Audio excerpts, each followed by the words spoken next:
الحمدللہ الحمدللہ رب العالمین والصلاة والسلام علی محمد الامین فاعوذ باللہ من الشیطان الرجیم بسم اللہ الرحمن الرحیم۔ عزیزان گرامی قدر، رمضان کے اندر المورد آسٹریلیا کے زیر اہتمام اس نشست کا انعقاد کیا گیا ہے، جس کا موضوع مسلمان، رمضان اور اسلام رکھا گیا ہے۔ ہم لوگ بالعموم دن بھر دینی، مذہبی، دعوتی تقاریر اور مختلف موضوعات پر لیکچرز سنتے رہتے ہیں۔ اسی طریقے سے دینی مذہبی ماحول کے اندر مختلف نقطہ ہے نظر، مختلف دینی تعبیرات، ان سب سے بھی استفادہ کرتے رہتے ہیں۔ لیکن آج میری یہ کوشش ہوگی کہ نہایت ہی مختصر وقت میں ایک بنیادی سوال اور اس سوال طرف جواب اور اس جواب کو حاصل کرنے کی اپروچ کے حوالے سے کچھ اپنی مختصر سی گزارشات پیش کروں، اور پھر آپ لوگوں کے قلوب و اذہان میں اس سے متعلق اگر کوئی سوال اٹھتے ہیں تو اس کے لیے بھی میں حاضر ہوں۔ ہم مسلمان اس دنیا کے اندر جب جیتے ہیں تو آپ کو بھی یہ احساس ہوا ہوگا، مجھے بھی بچپن سے یہ احساس ہمیشہ سے دامنگیر رہا کہ ایک غیر معمولی تسلی ہمارے قلوب و اذہان پر اور ہمارے دل و دماغ پر ہر لمحہ پیوست ہوتی ہے، اور وہ تسلی یہ ہوتی ہے کہ کچھ بھی ہو جائے باہر کیف، ہم مسلمان ہیں، اور مرنے کے بعد ہمارے ساتھ اگرچہ زندگی میں کمیاں کوتاہیاں، کوئی لغزشیں، گستاخیاں ہو گئی ہوں، لیکن ایک دوسری نوعیت کا معاملہ ہوگا۔ اور یہی احساس ہمارے ساتھ ہمیشہ قائم و دائم رہتا ہے کہ ہم چونکہ ایک ایسی معاشرت میں رہتے ہیں جو اللہ کے رسول کا نام لینے والی ہے، جن کے ہاں بظاہر دین اسلام کے ریچولز کا اہتمام بھی ہوتا ہے، جو قربانی بھی کرتے ہیں، حج بھی کرتے ہیں، نماز بھی پڑھتے ہیں، مذہبی شعار کو اپناتے بھی ہیں، میل جول کے موقع پہ سلام بھی کرتے ہیں، سنن عادیہ کا بھی اہتمام ہوتا ہے۔ تو بہر کیف ہم لوگ جب دنیا سے رخصت ہوں گے تو ہمارے ساتھ ایک مختلف معاملہ ہوگا۔ اگر غور کریں تو ہر مسلمان کے تحت شعور میں یہ احساس کہیں نہ کہیں بیٹھا ہوا ہوتا ہے، اور ہم دنیا میں نکلتے ہیں، مختلف مذاہب کے لوگوں سے ملتے ہیں، مختلف رنگ و نسل کے لوگوں سے ملتے ہیں، تو وہاں پر بھی یہ تسلی دل کے اندر ہوتی ہے کہ کچھ بھی ہو جائے، ہم لوگ جتنے بھی ناقص ہوں، کمزور ہوں، بہر کیف ہم مسلمان ہیں، تو ہمارے ساتھ کچھ نہ کچھ رعایت کا معاملہ ہوگا۔ دین اسلام کو جتنا میں نے پڑھا، سمجھا، اس میں اللہ تعالیٰ کی جو سب سے مقبول صفت سامنے آئی وہ قائم بالقسط رہنا ہے، یعنی انصاف پسند ہے ہمارا خالق۔ اگر ہمارا خالق انصاف پسند ہے تو یہ سوال پیدا ہوتا ہے کہ یہ جو تسلی ہمارے دل و دماغ میں موجود ہے، یہ تسلی ہماری اپنی اکتسابی قوت کا مطلب یہ ہوتا ہے کہ ہماری اس صلاحیت سے نمودار نہیں ہوئی جس میں ہم نے کوئی کوشش یا جدوجہد کی ہو۔ ہم مسلمان اس لیے ہیں کہ ہم پاکستان میں پیدا ہوئے، ہندوستان میں پیدا ہوئے، ہمارے باپ دادا مسلمان تھے، ہماری تہذیبی شناخت مسلمان تھی، ہم اس نسل میں پیدا ہو گئے جنہوں نے جس دین کو اپنایا اس دین کا نام اسلام ہے۔ اللہ تعالیٰ اگر انصاف پسند ہیں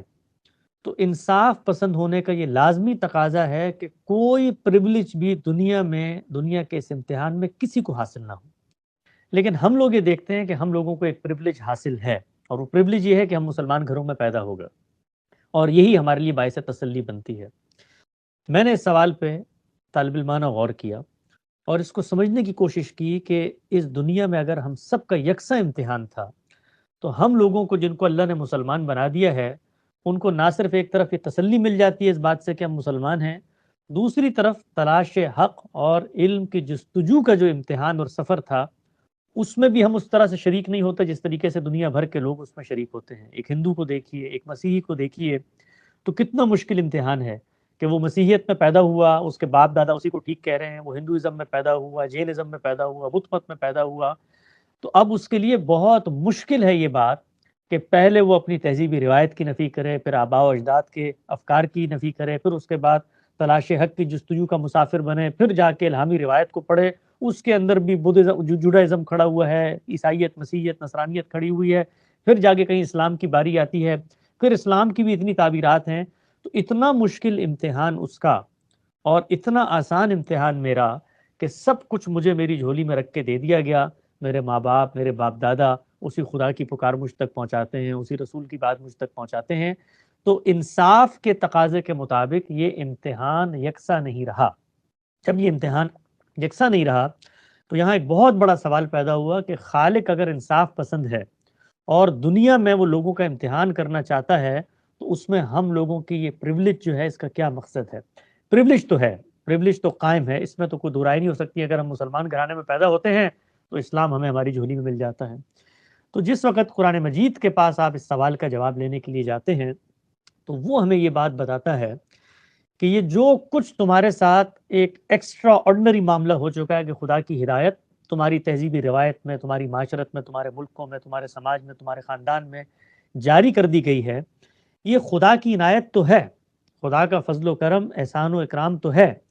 لیکن اس سے بڑھ کر یہ خدا کا ایک بہت بڑا امتحان اور ایک غیر معمولی ذمہ داری ہے۔ اس لیے کہ قیامت کے دن وہ لوگ جو اس علم سے بہریاب نہیں ہو سکے، ان کا عذر تو قابل مسموع ہوگا کہ جی ہمیں جو حالات میسر تھے، ہمارے ارد گرد جو ماحول تھا، اس کے اندر اتنی آزمائشیں تھیں، اتنی تکالیف تھی کہ ہم تو تیری سچی ہدایت کی راہ کو جان ہی نہیں سکے۔ لیکن ایک مسلمان کے لیے یہ جواب، یہ عذر کم و بیش دینا ناممکنات میں سے ہوگا۔ قرآن مجید نے ہمیں یہ بتایا ہے کہ انسان کو اس دنیا میں جو امتحان درپیش ہے وہ امتحان اس زاویے سے ہوگا کہ جو کچھ اس کو دیا گیا ہے۔ فرمایا لیبلوکم فیما آتاکم، یعنی تمہیں جو کچھ علم حاصل ہے اس کے لحاظ سے امتحان ہوگا۔ تو اب اگر مسلمانوں کو یہ سب کچھ پتا ہے کہ خالق بھی ہے اور الہامی روایت بھی ہے اور آدم علیہ السلام سے اس کا آغاز بھی ہوا اور نوح، صالح، شعیب، موسیٰ، عیسیٰ، یہ سب اس کے پیغمبر تھے اور تورات، زبور، انجیل، قرآن مجید اس کی کتابیں ہیں، اور یہ پوری امت کے اندر سنتیں بھی جاری ہیں اور قرآن کا متن بھی محفوظ ہے، قرآت بھی محفوظ ہے، اس پیغمبر کی سیرت و سوانح، اس کا اسوہ حسنہ بھی ہم تک پہنچ رہا ہے، تو پھر اس کا مطلب یہ ہے کہ ہمارے پاس اتنا بڑا ذخیرہ علم آ چکا ہے کہ اب ہمارا امتحان بھی اسی رعایت سے ہوگا۔ گویا اب جب ہم روز قیامت اللہ کے حضور پیش ہوں گے تو ہم سے بہت بڑے بڑے سوال کیے جائیں گے۔ وہ ایک روایت کے اندر آتا ہے نا کہ قیامت کے دن جب امتحان ہوگا اور حساب کتاب ہوگا تو مالداروں کو روک لیا جائے گا اور ناداروں کو، فقراء کو، مساکین کو جانے دیا جائے گا، ان کا حساب جلدی ہو جائے گا۔ کیوں جلدی ہو جائے گا؟ اس لیے کہ دنیا کے اندر جو نعمت تھی اللہ نے اس کو چھین لیا ان سے، مال ہی نہیں ملا۔ تو جب مال نہیں ملا تو مال سے متعلق سوالات بھی نہیں پیدا ہوئے، آزمائشیں بھی نہیں پیدا ہوئیں، نہ تکبر، نہ غرور، نہ فخر، نہ اسراف، نہ مال کے بارے میں لوگوں کے حقوق کو سوال ہی نہیں پیدا ہوئے۔ تو ان کی یہاں پر جو کمی تھی، جو محرومی تھی، وہ روز قیامت نعمت بن جائے گی۔ لیکن جن لوگوں کو اللہ نے نوازا، جن لوگوں کو آسودگی دی، وہی آسودگی روز قیامت ان کے لیے زیادہ مشکلات کا باعث بن جائے گی، اس لیے کہ آسودگی ملنے کے بعد سوالات بھی زیادہ ہوں گے۔ تو ہم اگر مسلمان ہیں تو پھر یہ بات جان لیں کہ ہمارا امتحان مشکل سے مشکل تر ہے۔ وہاں ہمیں پریولیج مل گئی کہ علم کی حد تک خدا کی ہدایت کی منشا اور اس کی یافت ہماری جھولیوں میں ہے، لیکن جو آزمائش اور ذمہ داری ہم پر آئی وہ یہ ہے کہ اس کے باوجود اگر ہم نے عمل نہیں کیا، اگر ہم نے اپنے شعور اور اعماق میں اس دین کو نہیں اتارا تو پھر ہم سے سوال بھی زیادہ سخت ہوگا۔ آپ نے دیکھا ہوگا کہ ہر پیشے کے اندر جب آپ کسی پیشے کو اپنا لیتے ہیں تو پھر اس کے بعد ایک حلف لیتے ہیں۔ ایک فوجی ایک ذمہ داری کے منصب پہ ہوتا ہے تو اس سے حلف لیا جاتا ہے۔ ایک مسیحا، ایک ڈاکٹر، وہ بھی ایک حلف لیتا ہے، اخلاقیات کا حلف، وہاں پر قانون کی پابندی کا حلف۔ اور اگر اس سے کوئی خلاف ورزی ہو جائے تو دنیا کیا کہتی ہے کہ بھائی تم تو ڈاکٹر تھے، تم تو طبیب تھے، تم مسیحا تھے، تم یہ کام کیسے کر سکتے ہو؟ تو بالکل یہی معاملہ مسلمان کا ہے۔ اللہ تعالیٰ قرآن مجید میں یہ کہتے ہیں کہ تمہارے ظاہری دعوے، تمہاری ظاہری شناخت، تمہاری تہذیبی شناخت، تمہارا مذہبی پس منظر، قیامت کے دن میری بارگاہ میں جب تم پیش ہوگے تو حساب و کتاب اس کی بنیاد پر نہیں ہوگا۔ حساب و کتاب اس کی بنیاد پر ہوگا کہ جو کرائٹیریا تھا اس کو تم نے فلفل کیا، اور جس وقت کرائٹیریا کی فلفلمنٹ کی بات آئے گی تو اگلا سوال ہوگا انسان کے علم کا کہ اس کو علم کتنا دیا گیا تھا۔ تو ہم لوگ اگر مسلمان کی حیثیت سے روز قیامت اللہ کی بارگاہ میں پیش ہوتے ہیں تو اگر ہمارے علم کا امتحان ہوگا تو کہا جائے گا جی یہ تو ماشاءاللہ سے پورا دن المورد یو ایس اور المورد آسٹریلیا کی مجلسوں میں بیٹھے ہوتے تھے، وہاں پر حسن الیاس صاحب اور جاوید احمد غامدی صاحب اور ریحان احمد یوسفی صاحب ان کے لیکچر سنتے تھے اور لوگوں کو دعوت دیتے تھے تلاش حق کی جستجو اور تعصبات سے نکل کے خالص دین کو حاصل کرنے کی، اور چندہ بھی دیتے تھے مذہبی تنظیموں کو اور ان کے ساتھ وقت بھی گزارتے تھے، ان کی ورکشاپوں میں بھی جاتے تھے، تو اس سب کے باوجود انہوں نے اگر اس کرائٹیریا کو پورا نہیں کیا تو آپ سمجھیں کہ جو ہماری پکڑ ہے وہ دگنی ہو جائے گی۔ تو مسلمان ہوتے ہوئے بھی ہم ایک حلف لیتے ہیں، ایک اقرار کرتے ہیں، ایک بات کی شعوری طور پہ اپنے دل و دماغ میں آمادگی اور اعلان پیدا کرتے ہیں کہ اس کائنات میں ایک خالق ہے۔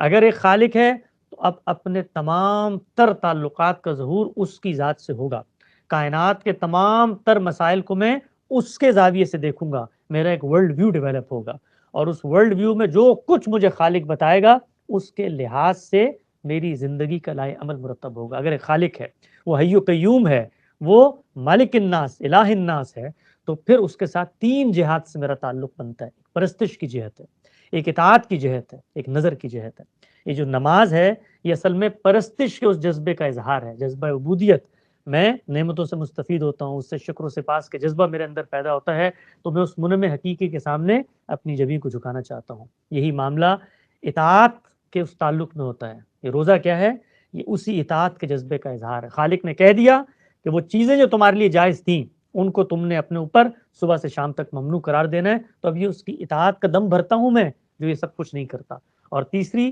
جو جہت ہے اس سے تعلق کی، وہ نظر کی جہت ہے، قربانی، اپنا تن من دھن اس کی راہ میں قربان کر دینا۔ یہ تینوں کام ہوں گے تو ایمان پیدا ہوگا، اور ایمان پیدا ہوگا، ایمان تو کچھ چیزوں کے اقرار کا نام ہے۔ آپ اللہ کو مانتے ہیں، پیغمبروں کو مانتے ہیں، کتابوں کو مانتے ہیں، وہ کتابیں جو فرشتے لے کر آئے اس کو مانتے ہیں، آخرت کو مانتے ہیں، لیکن ایمان کا ظہور میری زندگی میں ہوگا تو وہ ظہور بھی تین پہلوؤں سے ہی ہوتا ہے۔ پہلا کیا ہے کہ میں نے قائم بالقسط رہنا ہے زندگی کے اندر، انصاف پسند ہر معاملے میں، چاہے اپنے خلاف گواہی دینی پڑے، اپنی ملت کے خلاف گواہی دینی پڑے، اپنی قوم کے خلاف گواہی دینی پڑے، اپنے نظریات کے خلاف گواہی دینی پڑے، انصاف پسند ہوں تو میرے اندر ایمان موجود ہے۔ دوسری چیز کیا ہے؟ عمل صالح۔ اگر میں کسی خالق کو مانتا ہوں اور اس خالق نے کوئی دینی ہدایت مجھے دی ہے تو پھر اس کا ظہور میرے اعمال کے اندر ہوگا۔ اور تیسری چیز کیا ہے؟ تواصی بالحق اور تواصی بالصبر، کہ میں اس دنیا میں صرف اپنے لیے نہیں جیتا بلکہ میرے ارد گرد، میرے اعزا اقربا، میرے بچے، میری اولاد، میرے دائرے اختیار کے اندر بیٹھے ہوئے لوگ، وہاں پر میں نے تواصی بالحق بھی کرنا ہے اور تواصی بالصبر بھی کرنا ہے۔ تو یہ کرائٹیریا ہے جس کو ہم نے پورا کرنا ہے۔ یہ کرائٹیریا ذہن میں نہ ہو، یہ پس منظر ذہن میں نہ ہو، اس کو دماغی تحلیل کے عمل سے اگر ہم نہ گزاریں تو بہت سارے ریچولز ہیں جو پوری زندگی انسان کرتا رہتا ہے۔ آپ یہ دیکھیے کہ نمازیں بھی آتی ہیں اور چلی جاتی ہیں، روزے بھی آتے ہیں اور چلے جاتے ہیں، حج و زکوٰۃ بھی آتے ہیں اور چلے جاتے ہیں، لیکن حقیقی تبدیلی انسان کو محسوس نہیں ہوتی اور حقیقی اطمینان محسوس نہیں ہوتا۔ اس کی وجہ یہ ہے